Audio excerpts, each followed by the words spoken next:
प्यारे बच्चों, आप सभी को नमस्ते। कैसे हैं आप लोग?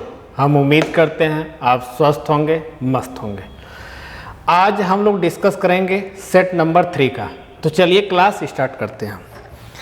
अब आप लोग मेरी बात को बहुत ध्यान से समझिएगा। अब आपके सामने क्वेश्चन नंबर 1 है। करा कास 120 डिग्री का सटीक मान ज्ञात कीजिए। आपसे कह रहा है कास 120 डिग्री का सटीक मान आपसे पूछ रहा है। मेरी बात समझना बेटा ध्यान से। अब कास 120 की अगर मैं बात करूं तो आपसे मैं पूछूं कि यह किस क्वाड्रेंट में आता है, तो आप कहोगे सेकंड में, सेकंड क्वाड्रेंट में आता है। अगर सेकंड क्वाड्रेंट में आता है तो सेकंड क्वाड्रेंट में कास की वैल्यू क्या होती है? निगेटिव होती है। तो ऑप्शन ये भी गलत, ये भी गलत, ये भी गलत, बचा कौन सा? सी। बातें क्लियर है? आगे चलते हैं। अगला क्वेश्चन देखो।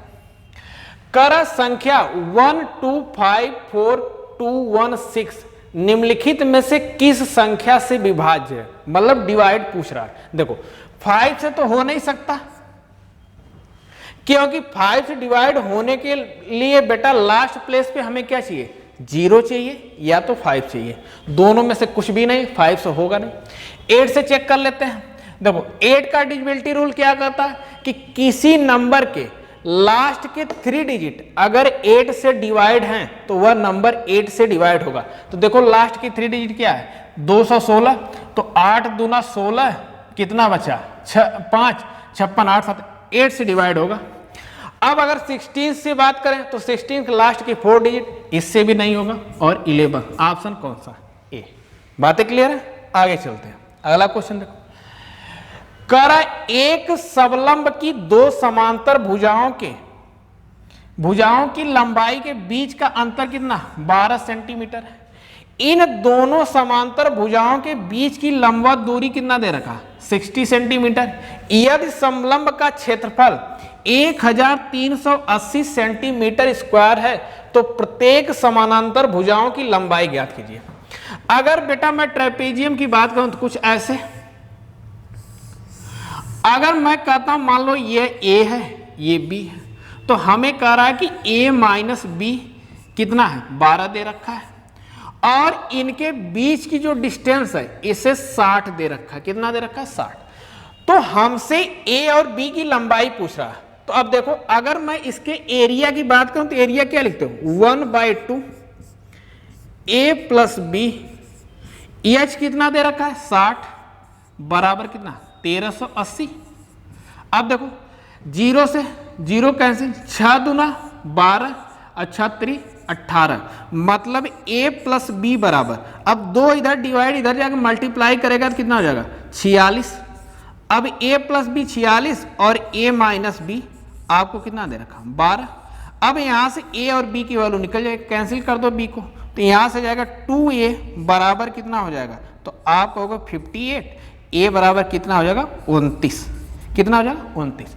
तो ऑप्शन कौन सा? सी। अब देखो 29 में से 12 कम करेंगे कितना आ जाएगा? 17 आ जाएगा। तो ऑप्शन कौन सा? सी। बातें क्लियर है? आगे चलते हैं। अगला क्वेश्चन देखो आप। करा राशि ज्ञात करें केवल अभिन्न मूल्य।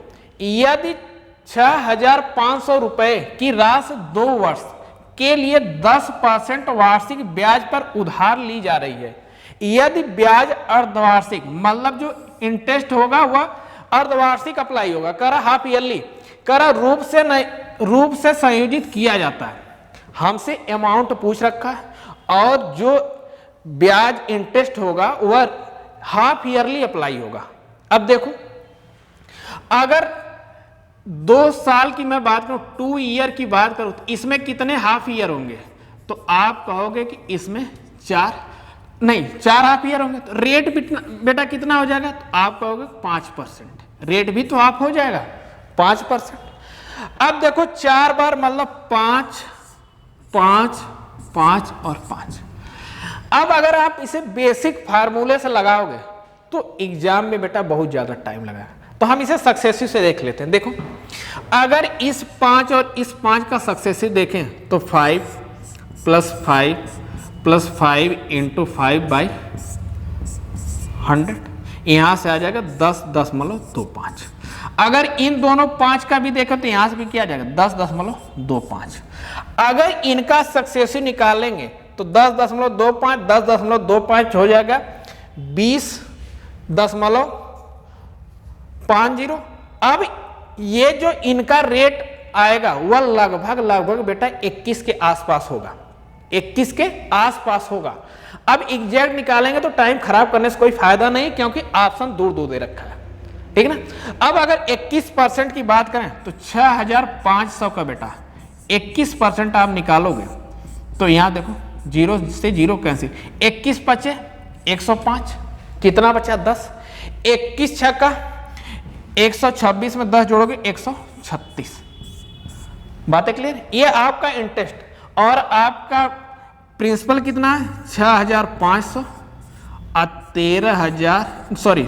1350 को ऐड करेंगे 5 हो जाएगा, 6 हो जाएगा और यहाँ से हो जाएगा 8 और ये हो जाएगा 7, 7865, लगभग 7900 के आसपास आएगा। बातें क्लियर है। आगे चलते हैं, अगला क्वेश्चन देखो। करा 5 सेमी त्रिज्या वाले एक वृत्त में बने वर्ग का परिमाप क्या है। देखो कोई ऐसा स्क्वायर है बेटा, अब एक सर्किल के अंदर बना हुआ, ठीक। अब कह रहा है कि सर्किल की रेडियस 5, तो डायमीटर कितना हो जाएगा बेटा, तो आप कहोगे कि 10। अगर ध्यान से देखो सर्किल का डायमीटर इस वर्ग स्क्वायर का क्या बना, डायगोनल बन रहा है, दोनों आपस में क्या है इक्वल होंगे। तो अगर मैं कहूं कि स्क्वायर का डायगोनल का फार्मूला तो √2a इक्वल टू कितना 10। अब बेटा a की वैल्यू पूछूंगा तो आप 10 अपान में √2 या फिर 10 √2/2, इसे कैंसिल करोगे कितना आ जाएगा 5 √2, ठीक। या स्क्वायर की साइड हमें पता चल गई। अब हमसे इसका पेरीमीटर पूछा, इसमें हम 4 से क्या करेंगे मल्टीप्लाई कर देंगे, तो क्या 5 चौके 20 √2। ऑप्शन कौन सा, सी। बातें क्लियर है। आगे चलते हैं, अगला क्वेश्चन देखो। करा 5 वर्षों में x रुपए की राशि पर साधारण ब्याज मूलधन का 2/5 है, तो प्रति वर्ष ब्याज की दर। देखो 2/5 का सेंस ये है कि मतलब हमारा कैपिटल या प्रिंसिपल 5 है तो हमें इंटरेस्ट कितना मिल रहा है 2। अगर इसे हम परसेंटेज में देखें तो 100 से मल्टीप्लाई परसेंट का साइन, इसे कैंसिल कर दो तो मतलब यहां से 40%, कितना 40%, ठीक। तो अब बेटा 40%, अब अगर इस 40% को देखो तो हमें कितने साल है 5 साल की बात हो रही है। तो अगर इसे 5 से डिवाइड कर दें तो कितना आ जाएगा 8%, कितना आ जाएगा 8%। ऑप्शन कौन सा, डी। ऑप्शन कौन सा, डी। बातें क्लियर है। आगे चलते हैं, अगला क्वेश्चन। करा यदि ट्रायंगल एबीसी एक समकोण है, मान लो ये ट्रायंगल ABC ए क्या समकोण, और कह रहा है कि AB 12 सेंटीमीटर, ये देखो 12, और कह रहा है कि B पे 90 डिग्री है, और कह रहा है कि CAB इसकी वैल्यू कितना दे रखा है बेटा, तो 60। तो अगर मैं C की वैल्यू पूछूं तो आप क्या कहोगे 30 डिग्री। तो अगर 30 डिग्री के सामने 12 दे रखा है तो 60 डिग्री के सामने क्या होगा 12√3, ठीक। अगर आप इसे चेक करना चाहते हैं, मतलब डिटेल में करना चाहते हैं, तो देखो अगर tan 30 की वैल्यू कितना हो तो 1/√3 इक्वल टू, अब इसकी हाइट की मैं बात करूं तो हाइट कितना दे रखा है 12, बेस कितना दे रखा है बेटा x, तो मान लो x बराबर क्या हो जाएगा 12√3। बातें क्लियर। आगे चलते हैं, अगला क्वेश्चन देखो। करा सलोनी द्वारा 4 पेपरों में प्राप्त औसत अंक 51 है और 5वें पेपर में उसे 56 अंक प्राप्त हुए, सभी 5 पेपरों का नया औसत क्या होगा। देखो अब अगर 4 पेपर का ऑलरेडी एवरेज हमें दे रखा है, कितना दे रखा है बेटा 51 है, पांचवें में क्या मिला 56, तो क्या 56 को हम 51 + 5 लिख दें? तो आप कहेंगे एकदम। अब देखो यही 5 एक्स्ट्रा, इसी को 5 में डिवाइड कर, 5 से डिवाइड कर दो एक बार में, मतलब नया क्या हो जाएगा 52। तो ऑप्शन कौन सा? ए। बातें क्लियर है? आगे चलते हैं, अगला क्वेश्चन देखो।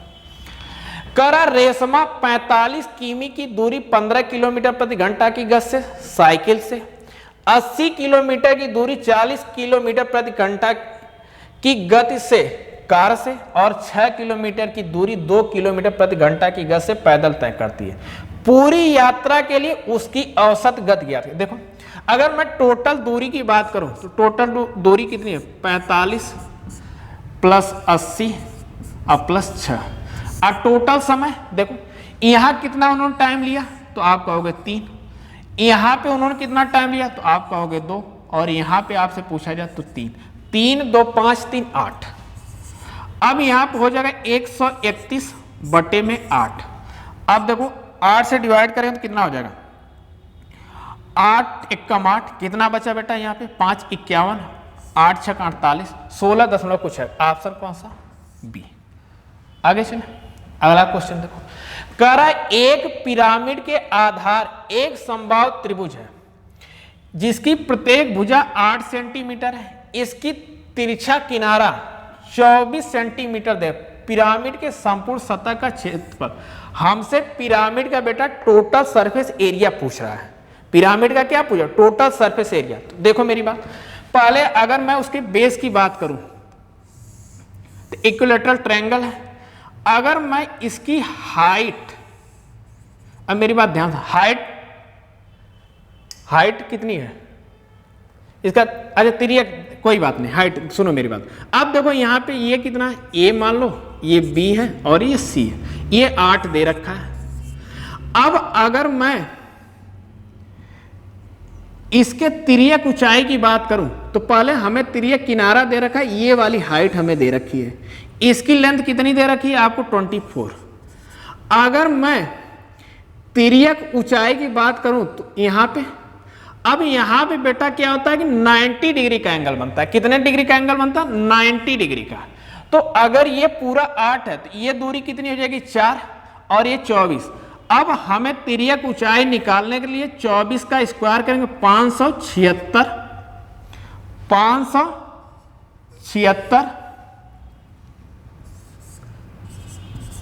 माइनस 4 का स्क्वायर करेंगे कितना? 16। यहां से आ जाएगा, हमें क्या पता चल जाएगा? तो यहां 560 को आप क्या लिख सकते हो? तो आप लिखो 4√35। ठीक, हमें तिर्यक स्लैंट हाइट पता चल गई। अब अगर टोटल सरफेस एरिया की मैं बात करूं तो टोटल सरफेस एरिया क्या होता है? तो आप लिखोगे 1/2 into literal surface, 1/2 into perimeter of base into slant height plus area of base, यही लिखेंगे। अब देखो 1/2 पेरीमीटर क्या है? बेस का। तो अगर उसकी एक साइड 8 है तो पेरीमीटर कितना हो जाएगा? यहां से 24।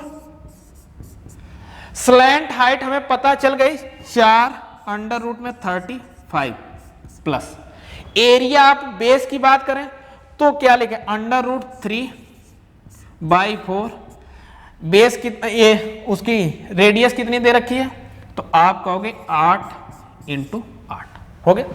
अब यहां देखो, इसे कैंसिल करोगे 2 बार में, अब बेटा यहां कैंसिल करोगे 2 बार में, तो 24 दूना 48 √35 प्लस 8 दूना 16 √3। ऑप्शन देख लो, ऑप्शन कौन सा? बी। बातें क्लियर है ना? कोई दिक्कत? आगे चलते हैं, अगला क्वेश्चन देखो। कह रहा एक समबाहु त्रिभुज PQR का केंद्रक L है, यदि PQ बराबर 6 सेंटीमीटर, PL की लंबाई पूछा। देखो अगर मान लो ये ट्रायंगल है, अब ये कितनी हाइट दे रखी है इसकी साइड की? PQR, ये बेटा 6 दे रखी, ये भी 6 दे रखी, ये भी 6 होगी। अगर मैं इसकी हाइट की बात करूं तो यहां पे एक पॉइंट क्या यल है, अगर पूरे हाइट की बात करूं तो हाइट पूरी कितनी होगी, तो आप कहोगे कि √3/2, ए का मतलब 6, ठीक। और आपको पता है कि ये जो डिस्टेंस होती है, ये वाली डिस्टेंस क्या 2:1 के रेशियो में होती है। क्या होती है 2:1 के रेशियो में। तो हमें 2 चाहिए ना, 2/3, 3 से कैंसिल करोगे 2 बार में, 2 से कैंसिल, यहां से क्या 2√3। ऑप्शन कौन सा, सी। ऑप्शन कौन सा, सी। बातें क्लियर है। चलते हैं अगला क्वेश्चन रखो। करा 6 साल पहले ए और बी की उम्र का अनुपात 7.5 है। करा वर्तमान से आज से 6 साल पहले की बात कर रहा है। उस समय इनके जो एज का रेशियो कितना था 7x और 5, ठीक। करा अब से 4 साल बाद, मतलब आज से 6 साल पहले की बात कर रहा है और आज से 4 साल बाद की बात कर रहा है। तो 6 और 4 दोनों को ऐड कर देंगे, कितना होगा बेटा 10। तो इसमें आप 10 को ऐड कर दो, तब इनके आज से 4 साल बाद का रेशियो हो जाएगा 11 और 9 का।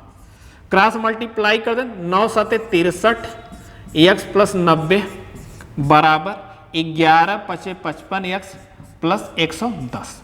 यहां से हो जाएगा 8x बराबर 20। तो x बराबर कितना हो जाएगा 2.5। x बराबर क्या हो जाएगा 2.5। अब x बराबर 2.5 आएगा तो हमें किसकी a की आएगी बात, a क्या 7x। तो 7 में बेटा 2.5 से बाद मल्टीप्लाई करेंगे तो कितना हो जाएगा, तो आप कहोगे कि 17.5, ठीक। ये 17.5 आया है आज से 6 साल पहले का आया है, आज से 6 साल पहले का आया है। हमें आज का चाहिए, तो इसमें 6 को आप ऐड कर दो, तो यहां से हो जाएगा 23.5। ऑप्शन कौन सा, सी। ऑप्शन कौन सा, सी। बातें क्लियर है। आगे चलते हैं अगला क्वेश्चन देखो। का निम्नलिखित डेटा का मोड है। मोड क्या होगा, अगर इस तरह कुछ डेटा दे रखा तो जिस डेटा की फ्रीक्वेंसी सबसे ज्यादा होगी वही मोड होगा। देखो इसमें फ्रीक्वेंसी किसकी है 27 की सबसे ज्यादा है, तो मोड क्या होगा 27 होगा। बातें क्लियर है। आगे चलते हैं अगला क्वेश्चन देखो। करा ए और बी मिलकर किसी काम को 48 दिन में पूरा कर सकते हैं। ए बी से 4 गुना कार्यकुशल, एफिशिएंसी दे रखा है ए और बी। ए की एफिशिएंसी कितनी 4, बी की कितनी 1। अगर मैं टोटल वर्क देखूं तो 4 1 5 गुणे कितने 48, ठीक। अब ये हो गया 5 गुणे 48। कह रहा है कि बी अकेले कितने दिन में कार्य पूरा कर सकता है, तो बेटा बी की इफिशियंसी कितनी 1 से आप इसे डिवाइड कर दो। तो यहां देखो 5 चौके 20, 8 5 40, 240, मतलब 240 दिन में काम क्या होगा पूरा होगा। बातें क्लियर है। आगे चलते अगला क्वेश्चन देखो। कर 3 छात्रों ए बी और सी एक समस्या को हल करने की प्रायिकता क्या 3/7, 5/9 और 1/5 है। तो समस्या के हल होने की प्रायिकता क्या है, तो आप सबसे पहले ये देखो कि समस्या ना हल होने की प्रायिकता क्या है। तो यहां पे देखो अगर हल होने की प्रायिकता 3/7, ना हल होने की तो आप कहोगे 4/7 इंटू, यहां हल होने की 5/9 है तो ना हल होने की 4/9, यहां हल होने की 1/5 तो ना हल होने की तो आप कहोगे 4/5 हो गया। अब मल्टीप्लाई करो देखो, तो यहां हो जाएगा 64, ये 9 7 63, 5 3 15 के 5 और 6 5 30 31, ये हो गया। अब इसमें से ऊपर वाला माइनस कर दो, तो यहां आ जाएगा 1, 11 में से 6 जाएगा 5 और ये 2, 251/315। ऑप्शन कौन सा डी। बातें क्लियर है। आगे चलते हैं अगला क्वेश्चन देखो। करा एक नमूना डेटा के लिए माध्य मीन और माध्यक मीडियन 48 दे रखा है। इस वितरण का मोड पूछा है, तो मोड बराबर क्या होता है बेटा, तो 3 into median minus 2 into mean. ठीक, तो अब यहां पे 3 इंटू मीडियन कितना दे रखा है 48 माइनस 2 मीन कितना दे रखा 60। अब यहां से हो जाएगा 144 माइनस 120 कितना आ जाएगा 24। ऑप्शन कौन सा? बी। बातें क्लियर है ना, कोई डाउट तो नहीं? आगे चलते, अगला क्वेश्चन देखो। करा यदि एक बेलन का वक्र पृष्ठ कर्व सरफेस एरिया 126 पाई है, इसकी ऊंचाई 14 सेंटीमीटर है, तो बेलन का वॉल्यूम हमसे पूछा। तो देखो कर्व सरफेस एरिया बेलन के क्या होता है 2 पाई आर और एच कितना दे रखा है 14 इक्वल टू कितना है 126 पाई। अब देखो यहां से पाई से पाई कैंसिल, 14 से 9 बार में, तो आर बराबर कितना आ जाएगा बेटा 9/2। हमसे क्या पूछा? बेलन का आयतन वॉल्यूम पूछ रखा है, तो वॉल्यूम क्या होता है पाई आर स्क्वायर एच। तो पाई में वैल्यू दे ही रखी पाई आर की 9/2 इंटू 9/2 और एच कितना दे रखा है 14। देखो 14 दे रखा है ना। अब इसे कैंसिल करो कितनी बार में 7 बार में। 9 9 81 7 1 7 8 7 56 पाई बाई में 2। इसे सिंपलीफाई करेंगे तो 2 यहाँ हो जाएगा 8 और ये हो जाएगा 3:1/2 पाई। ऑप्शन कौन सा? डी। बातें क्लियर है? आगे चलते अगला क्वेश्चन देखो। करा यम के किस मान के लिए शिक्षा प्रणाली 18x माइनस 72y माइनस 17 है या 13 है बेटा? पाई 13 इक्वल टू 0 और 7x minus m y minus 17 equal to 0 को कोई समाधान नहीं है। देखो अगर इसका कोई सलूशन नहीं है तो कब कोई सलूशन नहीं होता? जब बेटा लाइन पैरेलल हो समांतर हो। ठीक है, उसके लिए क्या कॉन्सेप्ट होना चाहिए? उसके लिए होना चाहिए A1 upon A2 equal B1 upon B2 not equal C1 upon C2।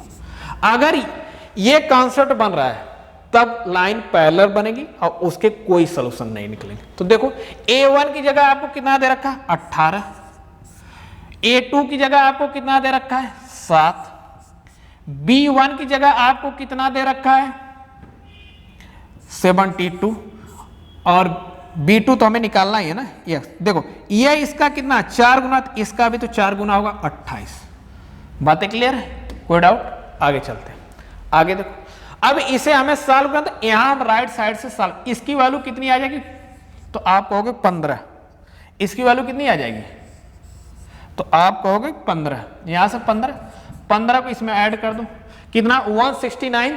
यहां से 169 का स्क्वायर रूट कितना 13 ऐड करोगे ये 121 का स्क्वायर रूट कितना आता है बेटा? तो आपको 11 इसमें ऐड करोगे तो 36 का स्क्वायर रूट कितना होगा 6। यहाँ से 16 का स्क्वायर रूट कितना है 4। ऊपर 4 आ गया, नीचे देखो ये 16, ये देखो 4 का स्क्वायर मतलब 16। अगर यहाँ से मैं 16 कॉमन ले लूँ बेटा तो यहाँ क्या आ जाएगा 1 प्लस 19.25। अब इसे अगर ऐड करूंगा तो 16 और ये हो जाएगा इंटू 20.25। अब यहां से स्क्वायर रूट इनका 4 इंटू 4.5। ठीक, अब यहां लिखो 4 इंटू 4.5।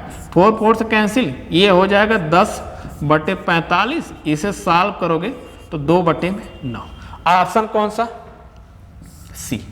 बातें क्लियर है? आगे चलते हैं। अगला क्वेश्चन देखो।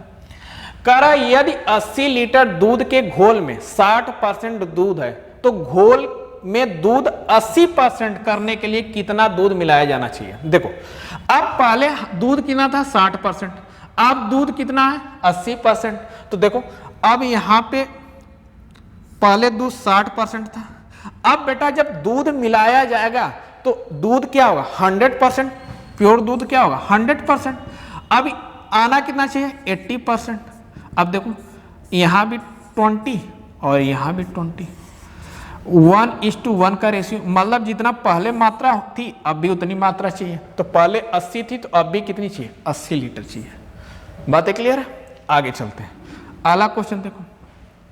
श्रीमती दीपा देवी अपने वेतन का 30% बचाती हैं। यदि उसे प्रति माह वेतन के रूप में 42,000 रुपए मिलते हैं तो उसका मासिक खर्च, बेटा वेतन उनको कितना जो भी मिलता है वो अपने आप में कितना 100% होता है, उसमें से वो 30% खर्च कर दें, बचाती कितनी है 70%, तो 70 तो 42,000 का 70% निकाल दो।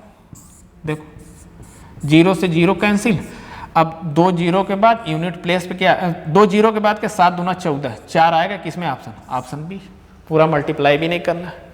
बातें क्लियर है, आगे चलते हैं। अगला क्वेश्चन देखो, करा 10% और 10% क्रमिक छूट के एकल छूट बराबर, सीधे लगाओ 19। देखो 10 प्लस 10 माइनस 10 गुणे 10 बट्टे में 100 कितना आ जाएगा 20 माइनस 1 कितना है 19, ऑप्शन कौन सा, डी। बातें क्लियर है, आगे चलते। अगला क्वेश्चन देखो, करा एक नियमित बहुभुज के विकर्णों की संख्या ज्ञात की जिनके आंतरिक कोण का योग 2700 डिग्री दे रखा हो। तो हमें तो जब डायगोनल निकालना होगा तो बेटा हमें क्या चाहिए, हमें तो साइड चाहिए ना, तो हमें सबसे पहले यहां क्या निकालना, साइड। तो साइड का n -2 इंटू 180 बराबर कितना 2700। अब 0 से 0 कैंसिल, 18 कम 18 15, तो n बराबर कितना हो जाएगा 17, साइड पता चल गई 17। अब जो भी होगा वह 17 का मल्टीपल एक ही दिख रहा है, ऑप्शन सी। अगर चेक करना चाहते तो लिखो n -3 बाई में 2, तो 17 में से 3 माइनस करोगे 14 बट्टे में 2, कैंसिल करो 17 7 119, ऑप्शन कौन सा, सी।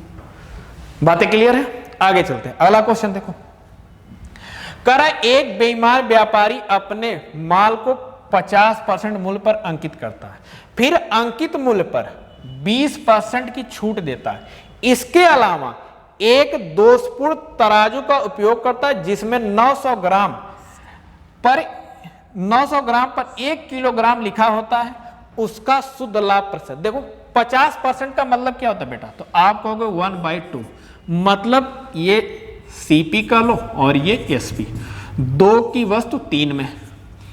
करा 20% का मतलब क्या होता है, तो आप कहोगे 1/5, मतलब 5 भी 1 छूट मिल रहा है 4 की, और 900 ग्राम और 1 किलोग्राम, तो ये 900 और 1 किलो का यहां से रेशियो कितना आ जाएगा 9 और 10 का, ये हो जाएगा 9 और 10। अब देखना अगर आपस में मल्टीप्लाई करते कट भी सकते हैं, 5 दूना 10, 3 से 3 12 में, तो 3:4, मतलब 3 की वस्तु 4 में बिक रही है। लाभ कितना 1 का, 1/3 का मतलब कितना 33.33%, ऑप्शन कौन सा, डी। बातें क्लियर है, आगे चलते हैं। अगला क्वेश्चन देखो, करा यदि 4x² + y² बराबर 40 और xy बराबर 6 है तो 2x + y का मान ज्ञात कीजिए। अब मेरी बात समझना बेटा, देखो डाटा बहुत आसान है, xy सीधे दिख रहा है 3 × 2 6, 3 का स्क्वायर यहाँ पे देखो 3 का स्क्वायर करोगे 9 चौके 36, 2 का स्क्वायर करोगे 4 40 हो रहा है, तो हमें पता चले x की वैल्यू 3 है, y की वैल्यू क्या 2 है, तो यहाँ पे देखो 3 दूना 6 अब +2 कितना होगा 8, ऑप्शन कौन सा, सी। ऑप्शन कौन सा, सी। बातें क्लियर ना, आगे चलते हैं। अगला क्वेश्चन देखो, कह रहा है कि 3 माइनस ब्रैकेट में -6 फिर ब्रैकेट में -2 -9 -3 डिवाइडेड बाई 7 फिर ब्रैकेट में 1 प्लस फिर ब्रैकेट में -2 और -1। अब देखना इसे, अगर मैं इतने की बात करूं तो यहां से क्या आ जाएगा 3 आ जाएगा, इतने की मैं बात करूं तो क्या हो जाएगा 7 9 3 12 2 14 और 14 में 6 का 84 -84 आ जाएगा, और ये डिवाइडेड बाई 7 तरीके 21 और ये 3, ठीक ना। तो यहां से हो जाएगा 3 माइनस ये कितनी बार में 4 बार में, यहां से वैल्यू -1, ऑप्शन कौन सा, बी। ऑप्शन कौन सा, बी। बातें क्लियर है, आगे चलते। अगला क्वेश्चन देखो, कह रहा ABC ने 3 4 8 के अनुपात में पूंजी निवेश की, व्यापार अवधि के अंत में उन्हें 2 3 5 के अनुपात में लाभ प्राप्त हुआ, तो उनके निवेश किए गए समय का अनुपात। देखो अगर प्रॉफिट की बात होती है तो बेटा प्रॉफिट का रेशियो क्या होता है, टाइम का रेशियो इनटू जितना आपने इन्वेस्टमेंट किया।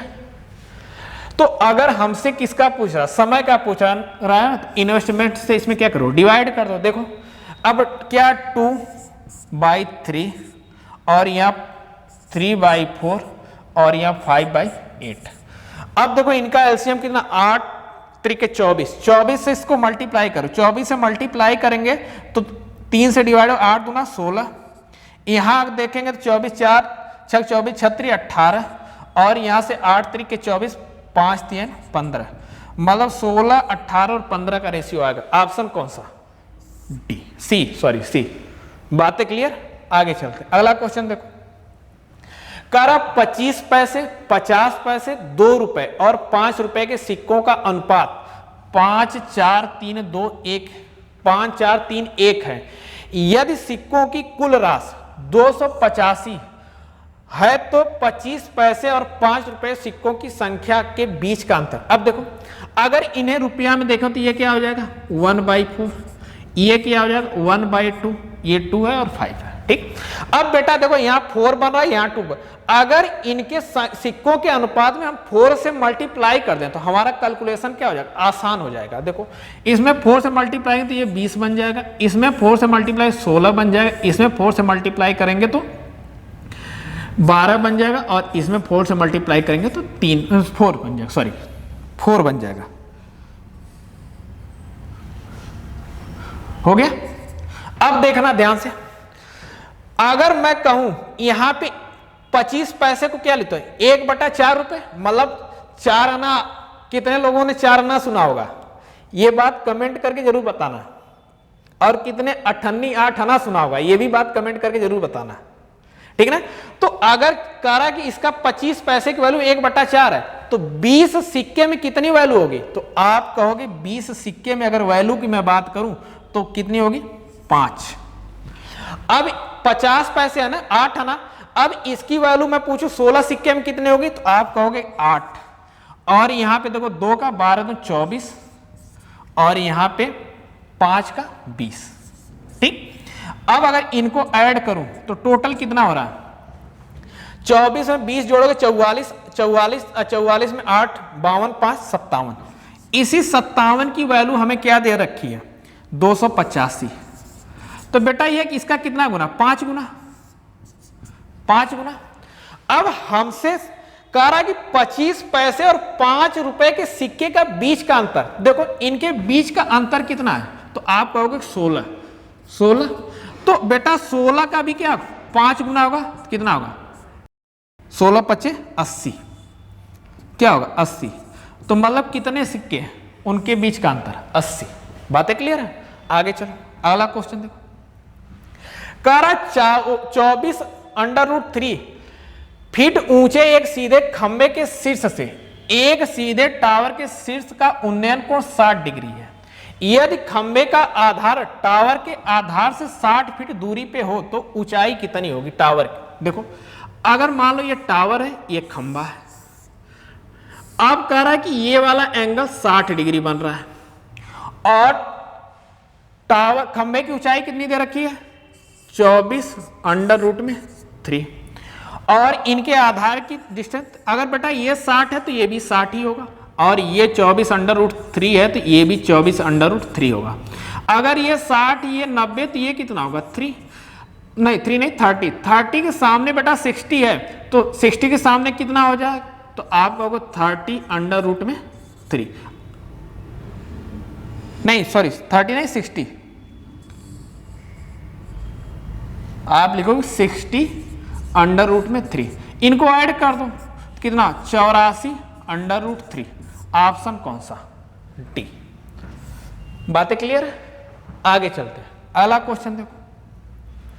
कह रहा यदि x और y का उच्चतम समान गुणनखंड HCF की बात कर रहा है 15 है तो 36x² माइनस 81y² और 81x² - 9y² का HCF पूछ रखा। अब मेरी बात समझना, x² और y² की अगर मैं बात करूं तो x और y का जो रेस हमें दे रखा है ऑलरेडी कि 15 होना है तो उसकी बात ही छोड़ो। अब यहां पे देखो 36 यहां है 81 इसमें कॉमन क्या है 9, यहाँ पे 81 9, यहाँ भी क्या है 9। तो देखो बेटा यहाँ तो इन दोनों का जो HCF कितना 9, अब 15 ऑलरेडी हमें पता है तो मल्टीप्लाई कर दो, 15 9 135। बातें क्लियर? कोई डाउट? आगे चलते हैं।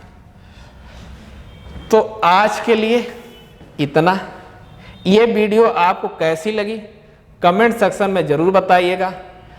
मिलते हैं आपसे नेक्स्ट वीडियो में, तब तक के लिए धन्यवाद, नमस्कार।